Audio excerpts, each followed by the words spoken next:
The night my aunt said those words, I had a piece of bread in my hand. That's the detail I always come back to. Not the chandelier above the table, not my uncle's face going slack, not the sound of my brother's fork hitting the plate, just me, holding a piece of sourdough bread I hadn't bitten into yet, completely forgetting it existed. I've been sending you $3,000 every single month, my Aunt Vivian said, very calmly, the way someone reads a grocery list. For 4 years. That's $144,000, Mara. I put the bread down. What are you talking about? I said. She looked at me for a long moment.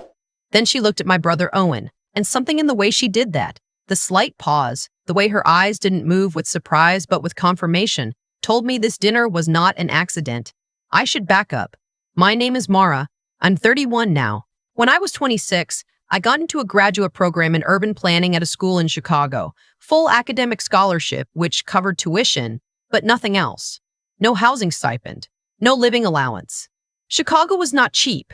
I was 26 years old with a part-time job at a coffee shop and a savings account that had maybe $4,000 in it. My Aunt Vivian, my mom's older sister, called me the day I got accepted. She was the one who cried. Not my mom, not my dad. Vivian. She'd been the one who helped me edit my application essays. She'd driven 3 hours to sit with me when I didn't get into my first choice school the year before. She didn't have kids of her own, and I was the closest thing she had, and she was not subtle about it. I'm going to help you, she told me. I'm going to send you money every month so you can focus. You don't have to work yourself to death. You just study.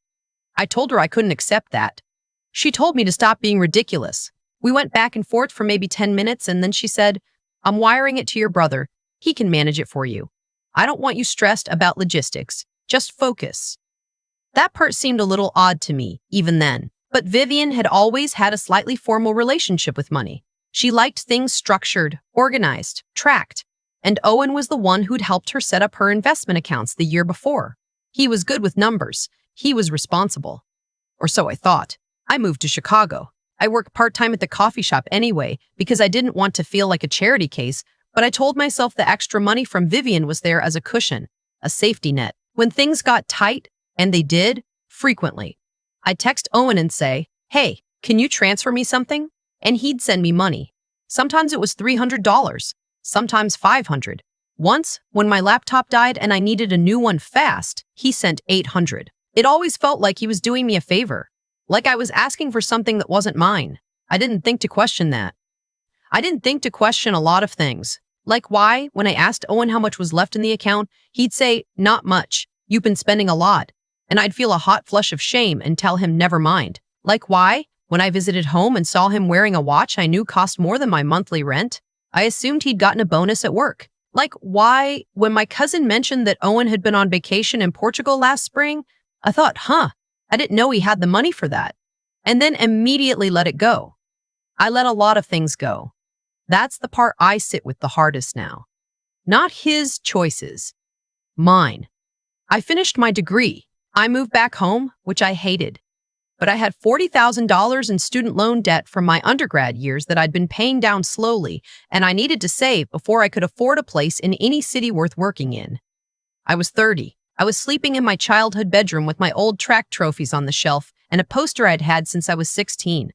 I was applying to jobs and trying not to think about how far behind I felt. Then I got a job. A real one. City planning office. Mid-sized city in Ohio, starting salary $62,000. Not glamorous, not Chicago, but mine. I gave myself 2 months to save and then I was going to move. Vivian came into town the weekend before I left.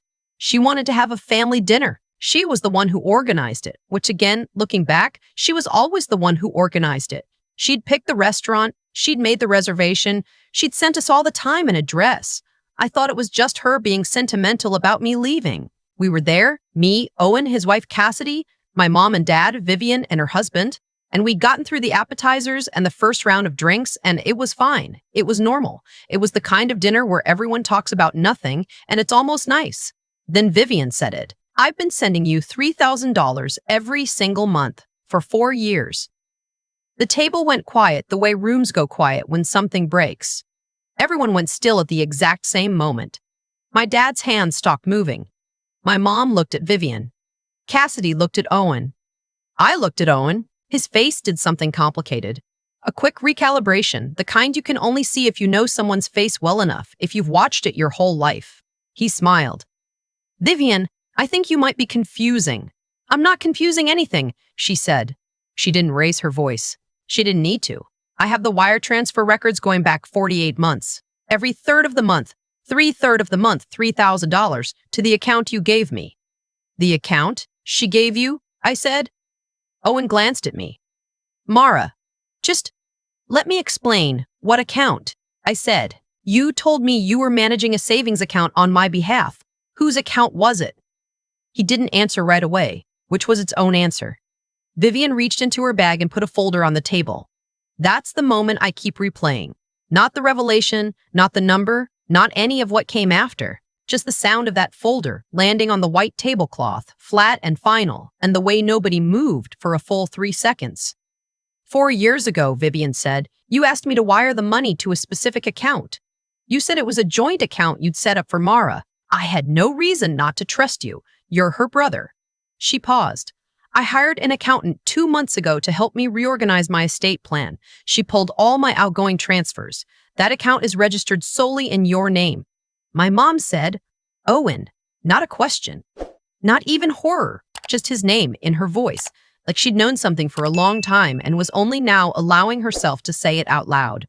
I'm not going to tell you I didn't cry. I cried. I'm not ashamed of that. I cried, and then I stopped. And then I was something colder than crying, which I've come to understand is what happens when grief meets a specific kind of anger that is nowhere to go yet. $144,000. I started doing the math compulsively. $3,000 a month, 4 years. My monthly expenses in Chicago had been about $2,000, sometimes a little more. He had been sending me $300, $500, $800 when I asked. Maybe, across 4 years, $10,000 or $12,000 total, which meant he had kept approximately $130,000 of money that was meant for me. The watch, the vacation, the new car he'd gotten last year that he said he'd gotten a great deal on. Cassidy's ring, which I'd admired and assumed was a family heirloom, the house they bought 18 months ago, a house I'd visited and thought, wow, they're doing really well. They were doing really well. With my money. You told me I was spending too much, I said to Owen. You told me there was almost nothing left. I felt guilty for asking. He'd started to say something about how it was complicated, about how they'd hit a rough patch, about how he'd planned to pay it back. Cassidy had her hand on his arm and was very quietly saying his name, and I couldn't tell if she was horrified or if she was just scared. I still don't know which one it was. My dad pushed his chair back. He didn't stand up. He just pushed it back like he needed a few more inches between himself and the table. My mom said, "How could you do this to her? She was rationing groceries, Owen. She called me crying because she couldn't afford to fix her car." I didn't know it was that bad. You knew exactly what it was, Vivian said. That's not a mistake. That's a decision you made 144 times. I want to say something true here, something that took me a long time to understand. I was not just a victim of my brother's choices. I was also a person who had been conditioned for my entire life to not ask too many questions, to be grateful for what I got, to take up as little space as possible, financially, emotionally, in every way. I was the younger sibling, the one who was told she was independent and low maintenance, like those were compliments. I internalized it. When Owen sent me $400 instead of the $3,000 that was mine, I said thank you. I said thank you.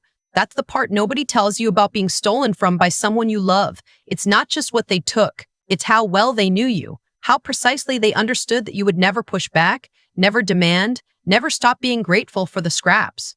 He knew me better than almost anyone, and he used it. I found out later, through Vivian's accountant, and then through the attorney she'd already quietly consulted, that Owen had been paying his mortgage with the money and taking vacations and investing a portion of it, which his attorney would later argue was evidence of good faith, which I cannot even begin to explain how that made me feel.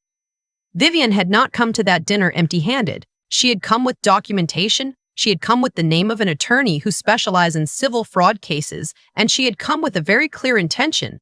She didn't announce any of that at dinner. She just put the folder down and let the truth do what it does. What happened in the days after that dinner is still somewhat surreal to me. Owen and Cassidy lawyered up immediately. Vivian's attorney sent a formal demand letter within 72 hours. My parents, to their credit, and this is not something I take for granted, made it very clear to Owen that they would not be helping him financially or otherwise. My mom did not speak to him for 6 weeks. My dad did not speak to him for longer than that, and I'm not sure they fully recovered from what it did to their relationship. The four of them, the way a family reshapes itself around a wound like that. There was a civil case. I won't go into every detail because some of it is still technically ongoing, but what I can tell you is this. Owen settled. He did not go to prison, which I have complicated feelings about, but Vivian's attorney was very focused on recovery rather than punishment, and the recovery was substantial. The house they bought 18 months ago, the house I'd visited and admired, had significant equity that was restructured as part of the settlement. I won't say what I got exactly because it's part of the agreement, but I will say that I no longer have student loan debt, and I moved to Ohio with money in my account for the first time in my adult life. People ask me sometimes if I've forgiven him. It's a complicated question to answer honestly. I think people ask it because they want a tidy ending, and they expect one of two answers. Yes, I've forgiven him, family is family, and everything is fine. Or no, I've cut him out completely. I'm at peace with that. The end. But that's not where I actually live. The truth is that I see Owen at Christmas because my parents want that, and I'm not willing to punish my parents' first choices. We are polite to each other. We don't talk about money or the case or any of it. We talk about the food and the weather and how my job is going, and sometimes his kids are there. My niece and nephew, who are 5 and 3 and have done nothing to me, and I hold that in my mind like a small, complicated thing that I'm still figuring out what to do with. I don't think he's evil. I think he made a calculation early on that I wouldn't notice, and then the money became part of their life, and then stopping felt impossible, and then years went by. I think he convinced himself he'd pay it back someday. I think that's how a lot of betrayals work. Not with a villain twirling a mustache, but with a person who made one bad choice and then spent years building a life on top of it. That doesn't make it okay. It just makes it human, in the worst way. What I think about most, though, is Vivian. She noticed. That's the thing. She noticed because she cared enough to pay attention, to keep records, to follow up. I hadn't seen her wire transfer confirmations. She had. She'd been watching her bank statements for 4 years, and she knew, the way you know when numbers don't add up, that something wasn't sitting right. When I asked her later why she hadn't said anything sooner, she was quiet for a minute. She said, I wanted to be sure. I didn't want to accuse someone of something like that without being certain, and I didn't want to do it to you before I had something real to show you. She paused. You'd been through enough. I've thought about that a lot. The way she carried that quietly, verified it carefully, and then showed up to a dinner with a folder and an attorney already briefed and a plan already in motion. She didn't yell. She didn't make a scene. She just put the folder on the table and said the number, clearly, where everyone could hear it. There's something I want to name about Vivian, and I'm going to try to say it right. She's in her 60s. She spent her career as a high school librarian. She is not a dramatic person. She is not someone who inserts herself into things, or who has ever, in my memory, raised her voice at a family dinner. She brought a casserole to my parents' house every week when my mom had surgery 2 years ago. She calls me on my birthday at exactly 8 a.m. because that's what time I was born. She is deeply, profoundly ordinary in the best possible way. And she absolutely dismantled my brother's entire financial house of cards with a folder and 5 sentences, and then she ate her salmon. I want to say something to anyone who's watching this who might be in a situation where you've been trusting someone with something you shouldn't have to think about. Money, information, decisions, and something just doesn't add up. Not even obviously, just that quiet thing where your gut goes, and then you talk yourself out of it. Where you think, no, they wouldn't do that. Not to me, not someone who loves me. I'm not saying everyone has a Vivian. I know I'm lucky that I did. I know that a lot of stories like this one don't end with a settlement and 0 student loan debt and a job in a city you chose. But I want you to hear the number, not for shock value, so that you understand what quiet accumulates to over time when no one is watching. $144,000, 48 months, $3,000 at a time, every single month, going into an account with my name promised and his name printed. That's what trust, misplaced, looks like in a spreadsheet. I've been in Ohio for almost a year now. I have a 1-bedroom apartment with a window that looks out over a small park, and I bought a couch that I actually chose, not whatever was on sale, not whatever someone was throwing out. I bought it because I liked it. That sounds like nothing. It was not nothing. My aunt called me last week just to check in.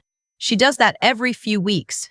She asked about work. I told her about a rezoning project I've been working on that I'm genuinely excited about. She laughed when I explained it in too much detail, and the way she's been laughing at me for being a nerd since I was 11.